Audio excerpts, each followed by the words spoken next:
తాకట్లో ఉన్న మీ బంగారాన్ని విడిపించి ఆ రోజు ఆన్లైన్ రేటుకి కొంటాం. Sharma gold company. నమస్కారం అండి, సుమన్ టీవీకి స్వాగతం. నేను గీతాంజలి. ప్రస్తుతం మనతో పాటు ఉన్నారు జ్యోతిష్య రత్న, జ్యోతిష్య చక్ర వైభవ నిపుణ డాక్టర్ రాళ్లపల్లి రవికుమార్ గురువు గారు. వీరితో మాట్లాడి ఏప్రిల్ మాసంలో ద్వాదశ రాశుల వారి జాతక ఫలితాలు ఏ విధంగా ఉన్నాయి, మెరుగైన ఫలితాల కోసం మనం ఎలాంటి పరిహారాలు చేసుకోవాలో గురుగారి మాటల్లో విని తెలుసుకుందాం. గురుగారు నమస్కారం అండి. నమస్కారం అమ్మా. మొదటి ప్రశ్న, ఎలా ఉన్నారు? చాలా బాగున్నాను. చాలా మీరు ఎలా ఉన్నారు? నేను చాలా బాగున్నాను గురుగారు. మీ ఆశీర్వాదాలు ఎప్పుడు ఎప్పుడు ఉంటాయి. దేవుడి ఆశీర్వాదాలు కూడా మీకు ఖచ్చితంగా చాలా ఉంటాయి. సంతోషం అండి.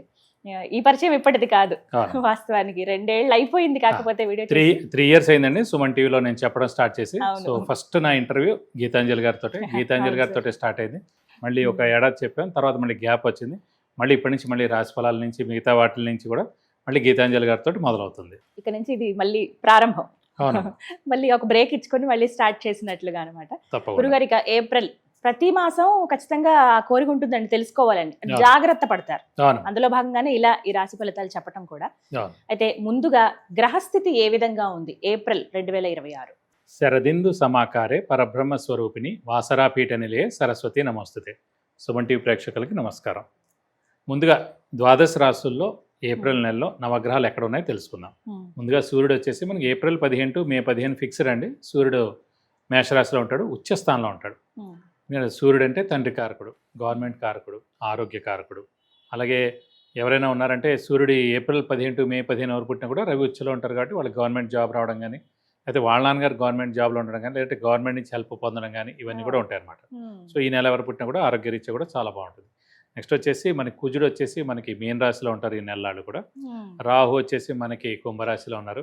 అలాగే గురువు వచ్చి మనకి మిథున రాశిలో ఉన్నారు. శని వచ్చేసి మనకి మీన రాశిలో ఉన్నారు. బుధుడు మటుకు ఈ నెల అంతా కూడా నీచ స్థానంలో ఉంటాడండి. ఎందుకంటే 10/4/2026 నుంచి బుధుడు నీచ స్థానంలోకి వస్తున్నాడు మీన రాశిలోకి. సో బుధుడు మెయిన్గా వ్యాపార కారకుడు, అలాగే మిత్రులకి కారకుడు, అలాగే క్రియేటివిటీ, ఇంటెలిజెన్స్, లాజిక్ అవన్నిటి కారకుడు, స్పెక్యులేషన్ కారకుడు, ఇవన్నిటికి కారకత్వం అనమాట. సో అతను ఈ నెలలు నీచలో ఉంటారు కాబట్టి స్పెక్యులేషన్స్ అలాంటివన్నిటి కొంచెం జాగ్రత్తగా ఉండాలి. ఎందుకంటే స్పెక్యులేషన్ జోలికి వెళ్ళినా చాలా ప్రాబ్లం అవుతుంది, ఏ రాశి వాళ్ళైనా సరే.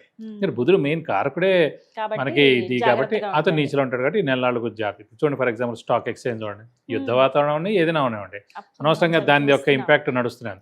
సో 10 ఏప్రిల్ నుంచి వచ్చినప్పుడు ఇంకో 20 రోజుల పాటు ఇంకా అంటే ఏప్రిల్ నెల అంతా కూడా స్టాక్ ఎక్స్చేంజ్ పడిపోవడం అని, ఈ గోల్డ్ ధర పెరగడం లేదా తగ్గడం, మళ్ళీ సిల్వర్ ధర పెరగడం లేదా తగ్గడం, అనిశ్చితి అనేది ఉంటుంది స్టాక్ ఎక్స్చేంజ్లో.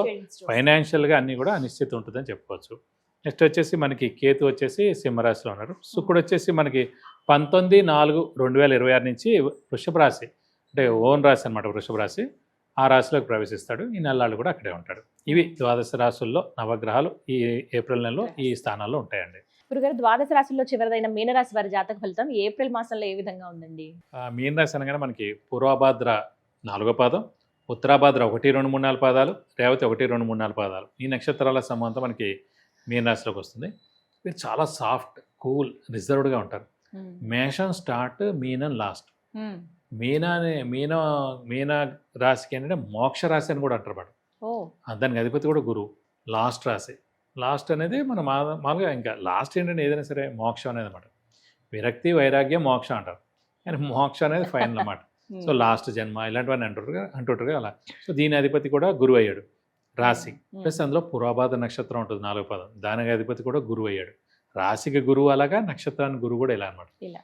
సో వీళ్ళు ఎంత సాఫ్ట్ అంటే మీరు తిట్టినా, కోపగించునా, ఏదేదో చెప్పినా, ఎవరికైనా వాళ్ళని కామెంట్ చేసినా, జస్ట్ కత్తితో గుచ్చినా కూడా పోన్లే వాళ్ళ మానాన్ని వాళ్ళే పోతారు అనే మనస్తత్వం అండి. సాధారణంగా అమ్మాయిలు అలాగే ఉంటారు, కానీ అబ్బాయిలు కూడా అలాగే ఉంటారు అన్నమాట. సో అబ్బాయిలు ఈ రాశిలో వాళ్ళు కొంచెం కష్టంగా నడవాలి లైఫ్. అంటే అంత ఇదిగా అబ్బాయిలు అలా ఉంటే కష్టం కదండి ఈ లోకంలో. సో అది, సో వీరికి కూడా దైవబలం, దైవానుగ్రహం బై బర్త్ ఉంటుందండి. సో ఎప్పుడు కూడా దేవుడి అనుగ్రహంతో వీళ్ళకి ముందుకు వెళ్తూ ఉంటారు. వీళ్ళకి ఏంటంటే మెయిన్గా రాశిలోనే శని ఉండడం వల్ల అని, సాధారణంగా రాశిలో శని ఉండడం అంటే శని చంద్రులు కలిసి ఉండడం అని. జాతకంలో శని చంద్రులు ఎక్కడ కలిసి ఉన్నా కూడా విపరీతమైన ఆలోచన, అధైర్యం, మానసిక ఆందోళన, స్ట్రెస్, స్ట్రెయిన్, అధైర్యం, అనుమానం ఉంటాయి. అలాగే చంద్రుడు కేతువుతో కానీ, రాహుతో కానీ, శనితో కానీ ఎవరిని కలిసినా ఇలాగే ఉంటుంది. శనితో అయితే ఖచ్చితంగా ఉంటుంది. చంద్రుడు మాతృకారకురాలు కూడా కాబట్టి ఆ తల్లి కూడా ఎక్కువగా ఆలోచిస్తూ ఉంటుంది. ఇదే పాయింట్ మళ్ళీ. సో అందుగురించి వీరికి ఈ గత 3.5 ఏళ్ళ నుంచి ఇదే ఉంది, 4 ఏళ్ళ నుంచి. సో ఇంకా ఒక 3.5 ఏళ్ళు ఉంది వీళ్ళకి. సో స్ట్రెయిన్ఫుల్గా ఉంటుంది మామూలుగా. సో ఎక్కువగా ఆలోచించకండి, అధైర్యపడకండి. అలాగే శ్రమాకాలం ధనం వ్యర్థమైనకి అవకాశం ఉంది. రావాల్సిన బాకీలు ఆలస్యంగా వస్తాయి. షూరిటీస్ పెట్టకండి, స్పెక్యులేషన్ జోలికి వెళ్ళకండి, మధ్యవర్తిత్వం అస్సలు వహించకండి. ఆరోగ్యం చిన్న అనారోగ్యాలు వస్తాయి, మేజర్ అనారోగ్యాలు ఉన్నాయి, చిన్న ఉంటాయి. రాహుకేతుల పొజిషన్ చాలా బాగుంది. గురువు చతుర్థ స్థానంలో బాగుంటే, చతుర్థ స్థానం అనేది అంటే మాతృస్థానం, గృహస్థానం, సౌఖ్యస్థానం, తల్లి స్థానం, అలాగే మెయిన్గా జనరల్ హ్యాపీనెస్, ఇవన్నీ కూడా 4th హౌస్ అండి. Education main. అందుగురించి అంటే విద్యార్థులకు సువర్ణావకాశం, మంచి ర్యాంక్ సాధించడం, పోటీ పరీక్షల్లో నెగ్గడం, గట్టిగా ప్రయత్నిస్తే గవర్నమెంట్ జాబ్ కూడా రావడం, అలాగే ఫారెన్ కూడా ఏలినాడ్స్ నడుస్తాం కాబట్టి స్థానశైలం ఉండడం. సో ఇల్లు మార్పు కానీ, అలాగే జాబ్ మార్పు కానీ, ట్రాన్స్ఫర్ అవడం కానీ, వేరే ఊర్లో జాబ్ ఎత్తుకోవడం కానీ, ఇవన్నీ కూడా జరుగుతాయి అన్నమాట. విద్యార్థులకైతే ఎలాగో 4th అంటే ఎడ్యుకేషన్ హౌస్లోనే గురువు ఉన్నాడు కదా. సో ఎడ్యుకేషన్ 100%, మదర్ 100%, మదర్కి ఏం హెల్త్ ప్రాబ్లం లేక. సో స్థలం కానీ ఇల్లు కానీ కొనాలనుకున్న వాళ్ళకి ఇది బెస్ట్. చతుర్థ స్థానం మళ్ళీ వాహన స్థానం కూడా. సో వాహనం కూడా కొంటారు. 4th హౌస్ అంటే ఒక్కొక్క హౌస్ ఏమేమి చూపిస్తే ఆ హౌస్లో ఆ జూపిటర్ అనేవాడు అంటే అవన్నీ 100 మార్క్స్ అనమాట. సో అందుగురించి ఖచ్చితంగా ఇవన్నీ కూడా జరుగుతాయి. చిన్న అనారోగ్యాలు ఉంటాయని పెద్దవే ఉండవు. ఎక్కువగా మీరు ఆలోచన అధైర్యం తోటి ఆలోచన ద్వారా వచ్చేవి తప్ప నిజంగా మేజర్ అనారోగ్యాలు ఏం కావు. రాహుకేతుల బలం బాగుంది. అలాగే ఇంట్లో గృహిణులకి మానసిక ఒత్తిడి తగ్గుతుంది. మెయిన్గా ఈ వాహనం కూడా కొనొచ్చు అని చెప్పాం కదా. సో ఖచ్చితంగా బెస్ట్ వాహనం వస్తుంది. గృహం కూడా బెస్ట్ అన్నీ చెప్పకండి. 12 సంవత్సరాల్లో 2 సంవత్సరాలు మనకి బెస్ట్ స్థలం కానీ ఇల్లు కానీ. సో ఇప్పుడు మీన రాశి వారికి కానీ, మీన లగ్నం వారికి ఖచ్చితంగా స్థలం కానీ ఇల్లు కానీ కొనడం. అలాగే ఎప్పటి నుంచో మీరు అనుకుని ఉండొచ్చు ఆ స్థలం కానీ ఇల్లు కానీ అమ్మాలని. సో మంచి రేటు కూడా వస్తుంది చెప్పొచ్చు. సో ఇలా పట్టిందల్లా బంగారం అనే చెప్పచ్చు. కొంచెం సిన్ ఎఫెక్ట్ తప్ప. నెక్స్ట్ జూన్ 2 నుంచి ఎలాగో గురువు ఉచ్చస్థానంలోకి వస్తారు కాబట్టి ఆ సంవత్సరం ఇంకా అద్భుతంగా ఉంటుంది. ఏనాటిసే నడుస్తున్నాం. హెల్త్ పరంగా బాగుంటుంది. చిన్న అనారోగ్యాలు అంటే పెద్దవే ఉండవు. మన ఆలోచన ధైర్యం మూలానే వచ్చేవి తప్ప అంతకన్నా మేజర్గా అయితే ఉండదు. అంటే ఏలినాటి శని ఉంది కాబట్టి చాలా వరకు ఇదే భయపడుతూ ఉంటారు. భయం అంటూ ఏం లేదండి. ఇప్పుడు మీన రాశి అనేది సాఫ్ట్. మీన రాశి అధిపతే గురువు. అలాగే మీన రాశిలోనే ఉత్తరాభాద్ర నక్షత్రం, శని నక్షత్రం అందులో ఆల్రెడీ ఉంది. గురువు నక్షత్రం అయిన పూర్వభాద్ర అందులోనే ఉంది.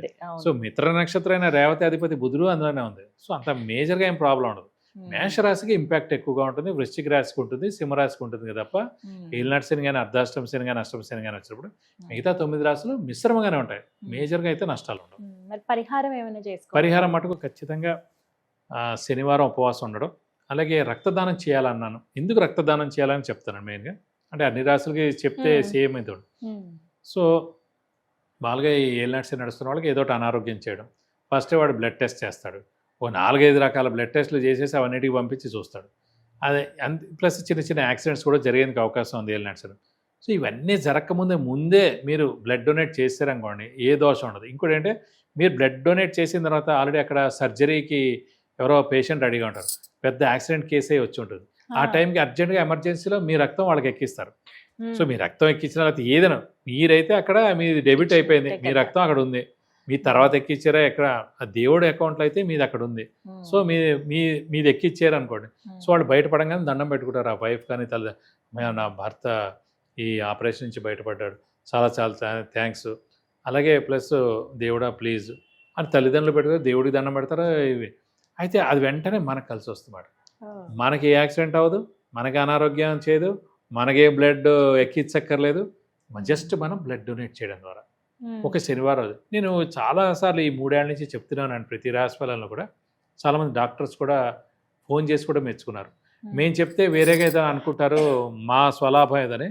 కానీ మీరు ఒక జ్యోతిష పరంగా కూడా ఇది విశదీకరించి చెప్పారు. సో మనకి మంచిది, వాళ్ళకి మంచిది. మనది కూడా ఏం బ్యాడ్ ఉన్నా వెళ్ళిపోతుంది. మనకి బ్యాడ్ జరగకుండా ఉండాలండి.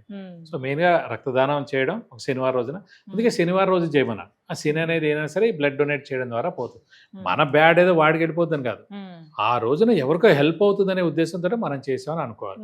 అలాగే ప్రతి శనివారం ఉపవాసం ద్వారా కూడా ఇందాక చెప్పాను చాలా. అలాగే సేమ్ ఆంజనేయ స్వామిని, వెంకటేశ్వర స్వామిని పూజించడం, వాళ్ళ యొక్క అష్టోత్తరాలు చదువుకోవడం. బుధవారం శనివారం ఏమో వెంకటేశ్వర స్వామి టెంపుల్కి వెళ్ళి 40 ప్రదక్షిణాలు చేసి ఆయనకి అభిషేకం కానీ అర్చన కానీ చేయించడం. అలాగే మంగళవారం వెళ్ళి, ప్రతి మంగళవారం వెళ్తే మరీ మంచిది, కొంచెం ఏలినాటి శని వెళ్ళేదాకా ఆంజనేయ స్వామి టెంపుల్కి వెళ్ళి మంగళవారం శనివారం ఆయనకి 40 ప్రదక్షిణాలు చేసి మనం వడమాల సమర్పించడం, లేదంటే సింధూర పూజ చేయించడం, లేదంటే తామలపాకుల పూజ చేస్తే మీకు అన్ని విధాలా మంచి చేకూరుతుంది. చాలా చక్కటి పరిహారం అండి. ద్వాదశ రాశుల వారు అసలు ఎలా ఏ విధంగా ఉంటుంది, చేసుకోవాల్సిన పరిహారాలు చక్కగా వివరించారు. ధన్యవాదాలు గురువుగారు. నమస్కారం. విన్నారు కదండి ద్వాదశ రాశుల జాతక ఫలితాలు. అలాగే మీరు పర్సనల్గా గురువుగారితో మాట్లాడాలన్న అపాయింట్మెంట్ తీసుకోవచ్చండి. అది ఏ రకమైనటువంటి సమస్య అయినా కావచ్చు. విద్య, ఉద్యోగం, వ్యాపారం, సంతానం విషయంలో కొంతమంది, వివాహ యోగం ఉందా లేదా అని తెలుసుకోవడానికి కావచ్చు, ఒకవేళ యోగం కలగాలంటే ఏం చేయాలని, విదేశీ యానాల కోసం కొంతమంది ప్రయత్నిస్తూ ఉంటారు, గృహం కోసం చూస్తారు, ఆరోగ్యపరంగా కావచ్చు, వ్యాపార పరంగా కావచ్చు. ఇలా మీకు ఏవైనా సందేహాలు ఉన్నట్లయితే గురువుగారిని సంప్రదించవచ్చండి. స్క్రీన్ పైన నెంబర్ స్క్రోల్ అవుతుంది కదా, మీరు వాట్సాప్ కాల్ చేయొచ్చు, అలాగే మెసేజ్ అయినా పెట్టండి ముందుగా. మీరు ఆ తర్వాత అపాయింట్మెంట్ తీసుకుని గురువుగారిని కలవచ్చండి. ఎంతో మందికి జాతకలో పరిహారాలు తెలియజేసి వారి ఉన్నతికి చాలా ప్రోత్సాహం అందించారు గురువుగారు. మరి మీరు కూడా ఈ విధంగా తెలుసుకోవాలనుకుంటే స్క్రీన్ మీద కనపడుతున్న నెంబర్స్కి కాల్ చేయండి. నమస్కారం.